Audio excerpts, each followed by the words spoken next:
Olá pessoal, bem, a gente vai abordar nessa segunda videoaula, né, o desenvolvimento da agrimensura na Idade Média ou período medieval e na fase do Renascimento Europeu. Tá? São dois momentos muito importantes da história das civilizações do mundo e que repercutiram também, tá, no crescimento nas metodologias e nas técnicas da agrimensura, como nós veremos no desenvolvimento dessa aula. Inicialmente, vamos abordar, né, sobre a Idade Média e como a agrimensura se manifesta nesse período. Não vamos tratar de forma profunda, né, as principais características, né, todas as características da Idade Média, porque a disciplina História já vai abordar isso com vocês, né, no ensino médio. Mas vamos pontuar questões interessantes, né, sobre essa fase e que marcam o desenvolvimento da agrimensura. Ponto interessante que a Idade Média ela vai compreender os séculos 5 e 15 depois de Cristo, né, com destaque principalmente para o século 11. Tá?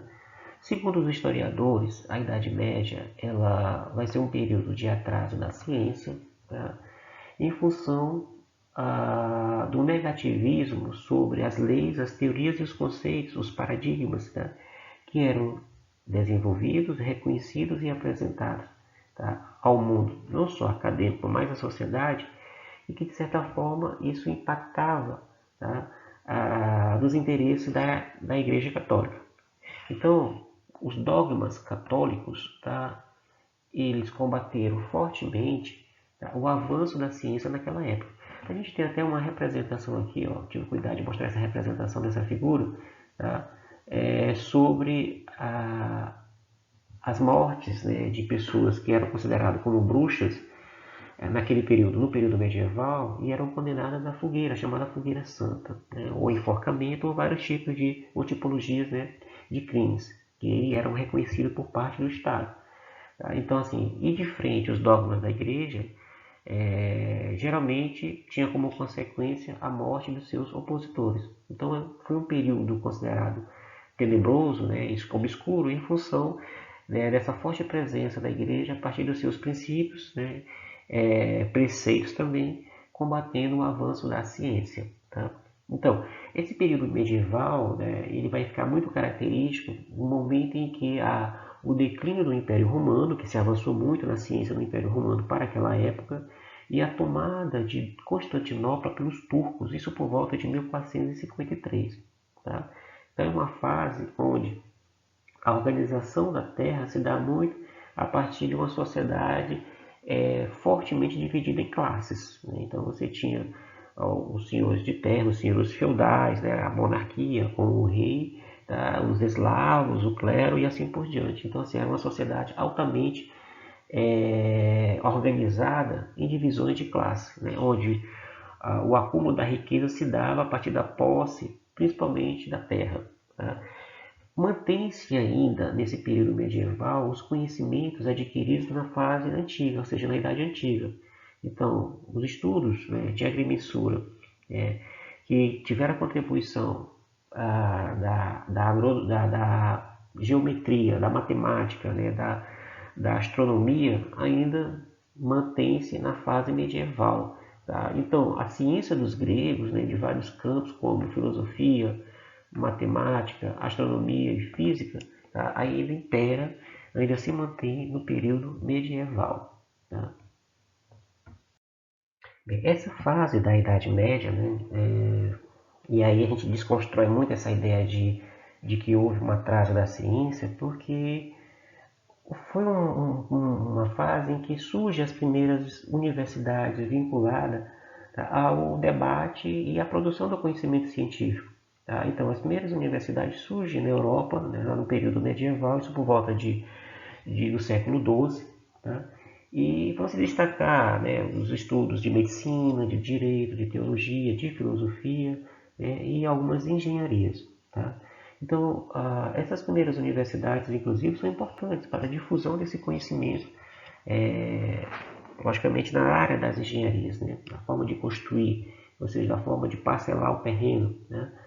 Não avançou-se como avançou no período anterior, né, com o surgimento da agrimensura no Egito, assim como também entre os romanos, tá? Mas a influência da igreja foi muito decisiva para uma redução no que diz respeito à expansão da agrimensura na Europa. Então, assim, a agrimensura, os estudos de agrimensura era muito vinculada às relações, né, com a igreja, às relações com a tradição, com as crenças. Por exemplo, se vocês observarem aqui, ó, nessa figura, você tem um mosaico, um painel entre os agrimensores, né? Ele tinha essa relação muito direta com a religião, tá? Por exemplo, para você ter uma ideia dessa relação cultural e tradicional, tá? Na Europa medieval havia o costume de que a demarcação, por exemplo, de uma aldeia, né, ou de uma paróquia, no que diz respeito à definição dos limites desses espaços, era feita a partir de uma reunião, né, de um grupo de moradores, né, e que eles ficavam responsáveis por caminhar ao redor da paróquia ou da aldeia para estabelecer uma espécie de uma memória comum das fronteiras desses lugares, desses espaços. Tá?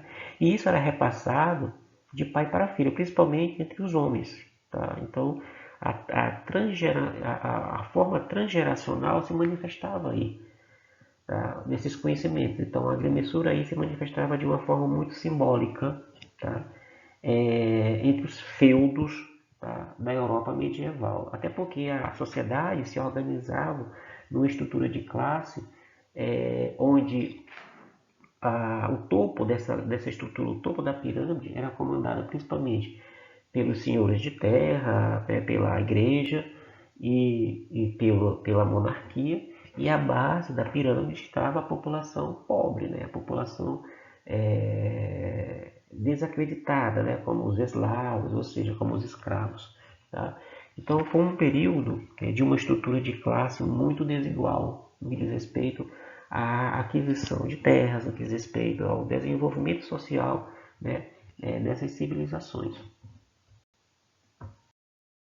Bem, o que o período medieval nos deixa? Tá? Principalmente mapas. Então, os mapas avançaram bastante, né? A confecção de mapas, de projeções nesse período. E os mapas medievais, eles eram reconhecidos como os famosos mapas TO. Né? Esse mapa TO, por causa do formato dele, né? Em forma de T, que a gente vai explicar já já, e de uma circunferência que vai representar o O, tá? Eles surgiram da descrição do mundo, né? Pelo espanhol Isidoro de Sevilha, na sua obra Etimologia, isso já no século VII depois de Cristo. Era muito comum as viagens terrestres e também as viagens náuticas, né, na Europa e entre a Ásia e a Europa, assim como também entre a África, para a África. E os árabes, assim como os chineses, também contribuíram muito, né, não só nas suas viagens, né, e observações das paisagens, dos lugares, e descrevendo essas paisagens a partir de uma cartografia temática, tá? Como também disponibilizando equipamentos, né, para essas viagens. Tá? Então, o mapa TO, que foi o primeiro mapa, né, apresentado na conjuntura do período medieval, ele vai ser chamado de TO a função que essa representação de um T, tá, vai simbolizar o mar Mediterrâneo. Então, o T no mapa vai ser o mapa Mediterrâneo, estou marcando aqui de verde. Tá? E o O vai ser a terra circundante, né, entre a Europa, a África e a Ásia. Tá? Então, o O vai ser esse oceano circundante, né?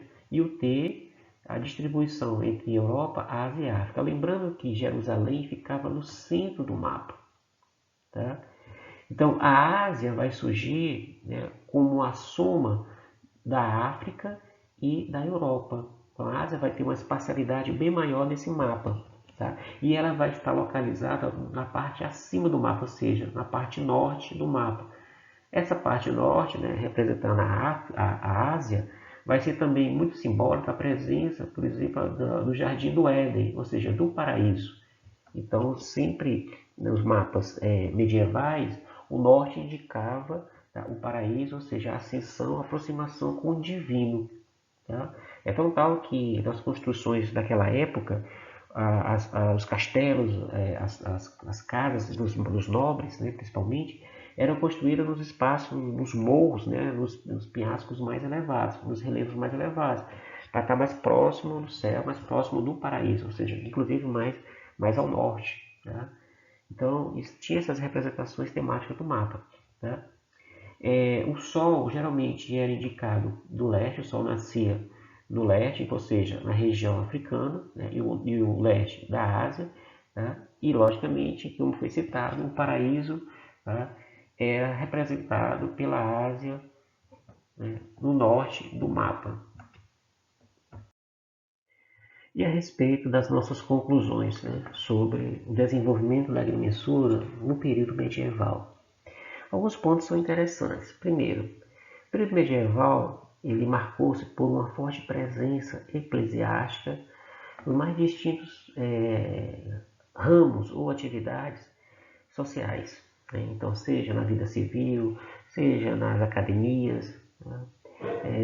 Na vida militar. Então, a igreja ela tinha essa influência a partir dos seus interesses, sobretudo na difusão dos seus dogmas. Tá? Então, havia uma negação da ciência que interferiu, tá, numa diminuição do avanço dos estudos de agrimensura para aquela época.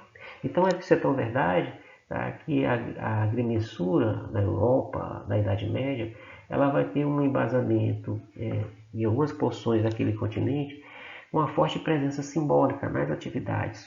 Tá? Então, assim, os mitos, as crenças, as ritualidades, elas imperavam, tá, nas práticas de medições, tá? Ou seja, na cartografia e na topografia da época.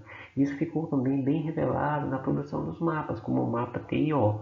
Tá? Então, assim, a produção do mapa sempre levava em consideração, né, ou seja, os relatos dos viajantes, tá? Bem como também a simbologia do sagrado, tá? Na medições, na posição ou no posicionamento, né, da superfície terrestre. Tá? Então, havia essa forte simbologia de crença, de mito, das tradições, da cultura local, né, na confecção, principalmente dos mapas temáticos. Tá? Então, avançou-se a descrição dos lugares, né, e isso foi representado nos mapas. Então, os árabes, os chineses, né, os próprios europeus também avançaram com os movimentos migratórios, né, sobretudo com a expansão do comércio. Isso favoreceu a representação espacial dos lugares, bem como também uma maior compreensão, né, das topografias, dos relevos, e logicamente isso vai interferir numa maior organização, né, dos estudos de agrimensura. Tá? Até porque esses estudos tiveram a continuidade, tá, daquilo que os gregos produziram, tá? Sobre as engenharias, vinculado à trigonometria, vinculado à geometria, vinculado à matemática. Então, a base grega, né, no que diz respeito à matemática, à geometria, ela permaneceu ainda nos estudos ou nas atividades, nas práticas de agrimensura no período medieval. Então, no nosso próximo encontro, vamos abordar sobre a agrimensura já na era moderna.